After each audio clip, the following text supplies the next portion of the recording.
नाज़रीन करام, इश्क की 5वीं महफिल आरास्ता हुआ चाहती है और आज हम अपनी इस महफिल को आशिक़े अकबर सैयदना अबू बकर सिद्दीक़ रज़ी अल्लाह ताला अन्हु के ज़िक्र खैर से महकाएंगे और जगमगाएंगे इंशाअल्लाह। रसूल अल्लाह सल्लल्लाहु अलैहि वसल्लम से जिनकी मोहब्बत का अंदाज़ ही निराला था, जिनकी हर अदा ताबे निगाहे मुस्तफ़ा थी और जिनका हर अमल इताअते रसूल का आला नमूना था। दरअसल ये खुशबू-ए मुस्तफ़ा थी जिससे सिद्दीक़ अकबर का अंग अंग महक रहा था। रसूल अल्लाह सल्लल्लाहु अलैहि वसल्लम से जिनकी क़ल्बी वाबस्तगी और हम आहंगी इस हद तक पहुँची हुई थी कि बाज़ उशाक ने तो यहाँ तक लिखा है कि दोनों की तारीख़ हिजरत भी एक थी और यौम विसाल भी एक, विसाल का सबब और मरज़ भी एक, बीमारी की नौयत और शिद्दत भी एक, शिद्दत और मुद्दत भी एक, विसालो तदफीन का वक्त भी एक, ज़िंदगी के आखिरी अल्फाज और हिदायत भी एक, मुद्दते उम्र भी एक, शहर विलादत व वफ़ात भी एक और कब्र की मिट्टी भी एक। दुनिया में भी एक थे, आखिरत में भी एक, साथ उठेंगे सुभान अल्लाह। मोहब्बतों का सिला ऐसे कौन देता है,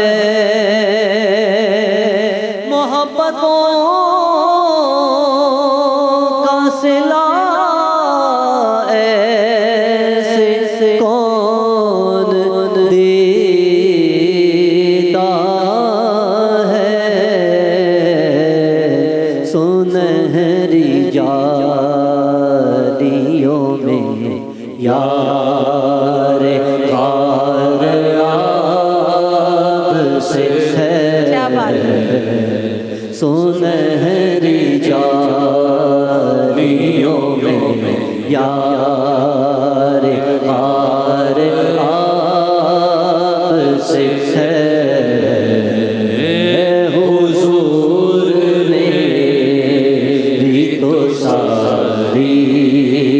बहार आपसे है, हुजूर मेरी तो सारी बहार आपसे है। ये जो सारी चीज़ें मैंने आपके सामने नाज़रीन किराम रखी है, सब इत्तेफाकात नहीं है बल्कि वो सादतें हैं जो अल्लाह ने अपने हबीब के सच्चे रफ़ीक के लिए मुअय्यन फरमा दी थी। और नाज़रीन व सामईन, ये ताल्लुक़, ये वाबस्तगी, ये यकतरफ़ा भी नहीं थी बल्कि ख़ुद बारगाह रिसालत में सैयदना सिद्दीक़ अकबर का जो मकाम व मर्तबा था, तमाम सहाबा कराम रिज़वानुल्लाह अलैहिम अजमईन उससे अच्छी तरह से वाकिफ़ हैं। आकाए करीम अलैहिस्सलातु वस्सलाम की रज़ा में ये है कि अबू बकर को राज़ी रखा जाए, ये सब इस बात से मुत्तफ़िक थे। अब सैयदना उमर फ़ारूक भी सिद्दीक़ अकबर के बहुत बड़े मद्दाह थे और बारगाह रिसालत में उनका जो मकाम था उस पर रश्क भी किया करते थे, लेकिन बहरहाल इंसान है, आपस में छोटी मोटी बात कभी कभार हो जाती है। और इसी तरह एक दिन सिद्दीक़ अकबर और फ़ारूक आज़म में किसी बात पर कुछ थोड़ा सा इख्तिलाफ़ राय हो गया। हज़रत उमर ज़रा जलाली तबीयत के भी मालिक थे, उनका लहजा उस गुफ्तगू में ज़रा सा सख्त हो गया, मामूली सा। हज़रत अबू बकर सिद्दीक़ बहुत नर्म मिजाज और हसास थे। जब ये हुआ तो वो घर चले गए, कुछ नहीं कहा। उनका दिल दुखा हुआ था तो पहले घर आकर अश्कवार हुए, फिर रसूल अल्लाह की बारगाह में तशरीफ़ ले गए। हज़रत उमर फरमाते हैं कि फिर मुझे ख़याल आया कि उमर तुझे ऐसा नहीं करना चाहिए था। अच्छे लोगों की जनाब ये खूबी होती है कि जल्द अपनी गलती का एहसास कर लेते हैं। तो हज़रत उमर को भी अपनी गलती का एहसास हो गया। हज़रत उमर फरमाते हैं कि मैं सिद्दीक़ अकबर को मनाने फ़ौरन ही उनके घर की जानिब पहुंचा। जैसे ही एहसास हुआ, सबसे पहले उठे कि मैं जाऊंगा, माफ़ी तलब करूंगा और बात को ख़त्म करने की गुजारिश करूंगा। जब पहुंचे और दरवाज़े पर दस्तक दी तो मालूम हुआ कि वो तो घर पर ही नहीं है। अब हज़रत उमर फरमाते हैं कि मैं समझ गया, मैं डर गया।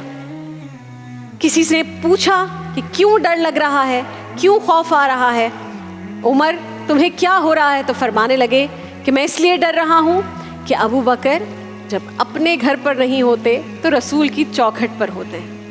फरमाते हैं कि मैं नबी पाक की बारगाह में पहुँच गया तो ये मंज़र देखा कि सामने अबू बकर बैठे हैं, उनके सामने रसूल अल्लाह सल्लल्लाहु अलैहि वसल्लम चेहरा सिद्दीक़ अकबर की जानिब था उनका, दोनों की गर्दनें झुकी हुई थी। हज़रत उमर फरमाते हैं कि मैंने सलाम किया, जवाब मिला सलाम का, लेकिन दोनों ने सर उठाकर मुझे देखा नहीं। हज़रत उमर फरमाते हैं कि मैं सोच रहा था कि आप हुजूर मुझे कुछ कहेंगे तो मैं सिद्दीक़ अकबर के पैर पकड़ूंगा, मिन्नत करूंगा, समाजत करूंगा, लेकिन कोई कुछ कहता तो बात बनती ना। वहाँ तो बिल्कुल खामोशी थी, और ये इंतज़ार भी बड़ी तकलीफ़ दे कैफियत हुआ करती है। और जब महबूब कोई शिकवा भी ना कर रहा हो तो बहुत अज़ियत होती है। जब किसी को कोई शिकायत हो, सामने महबूब कह दे तो आशिक का वो जो मसला होता है वो ख़त्म हो जाता है कि जो कहना है कह दो, सर झुका कर सुन लेता है। लेकिन जब महबूब खामोश हो तो वो खामोशी बड़ी अज़ियत देती है, वो खामोशी बहुत तकलीफ़ दे होती है। हज़रत उमर फरमाते हैं कि मैं बड़ा परेशान हुआ, मुझसे रहा नहीं गया। मैंने कुछ कहने के लिए लब खोले तो आंसू मेरे पहले ही बह निकले। मैंने कहा, आका मुझे अपनी गलती की समझ आ गई थी और मैं अबू बकर के घर मुआफ़ी मांगने गया था, मगर ये पहले यहाँ आ गए। हज़रत उमर फरमाते हैं कि नबी पाक ने मेरी बात सुनकर जब सर अक़दस उठाया तो मैंने देखा कि हुजूर की रेश मुबारक आंसुओं से तर थी। आपने फरमाया, उमर तुम मेरी खातिर मेरे अबू बकर को मुआफ़ नहीं कर सकते थे? अल्लाह अकबर। आपने ये नहीं फरमाया कि तुम गलत हो, अबू बकर सही है, या अबू बकर गलत है, तुम सही हो, नहीं, बल्कि ये फरमाया कि उमर तुम मेरी वजह से मेरे अबू बकर को छोड़ नहीं सकते थे। फिर हुजूर ने फरमाया, उमर ये सारा मक्का तलवारें लेकर मुझे कत्ल करने आता था, अबू बकर अकेला होता था, लेकिन इसने काफिरों को ललकार कर कहा कि किसी की हिम्मत है तो आगे बढ़े, जो हुजूर तक जाएगा मेरी लाश से गुजर कर जाएगा। अल्लाह अकबर। फिर फरमाया कि दुनिया भूल जाती है, लेकिन मुझे याद है कि अबू बकर सिद्दीक ने माल भी दिया, अपनी जान भी खतरे में डाली, तुमसे इतना ना हुआ कि मेरी खातिर अबू बकर को छोड़ देते। अब सोचें, ये आशिक की और महबूब की गुफ्तगू और क्या गुजर रही होगी सुनने वाले पर, और सामने कौन है? हजरत उमर हैं। फरमाते हैं कि मैं समझ गया कि मेरे मुस्तफ़ा की रज़ा इसी में है कि अबू बकर को राज़ी रखा जाए। और फिर तमाम उम्र मेरा अबू बकर से कभी किसी बात पर कोई इख्तिलाफ नहीं हुआ। ये थी सुभान अल्लाह वो जानिसारी, और ये था वो इश्क जिसने हज़रत अबू बकर को सिद्दीक़ अकबर बना दिया और क़यामत तक के लिए आपके ज़िक्र को नबी के ज़िक्र के साथ जोड़कर आपके ज़िक्र को भी बुलंद कर दिया। अल्हम्दुलिल्लाह। अल्लाह के दरबार में सिद्दीक़ को देखो, अल्लाह के दरबार में सिद्दीक़ को देखो,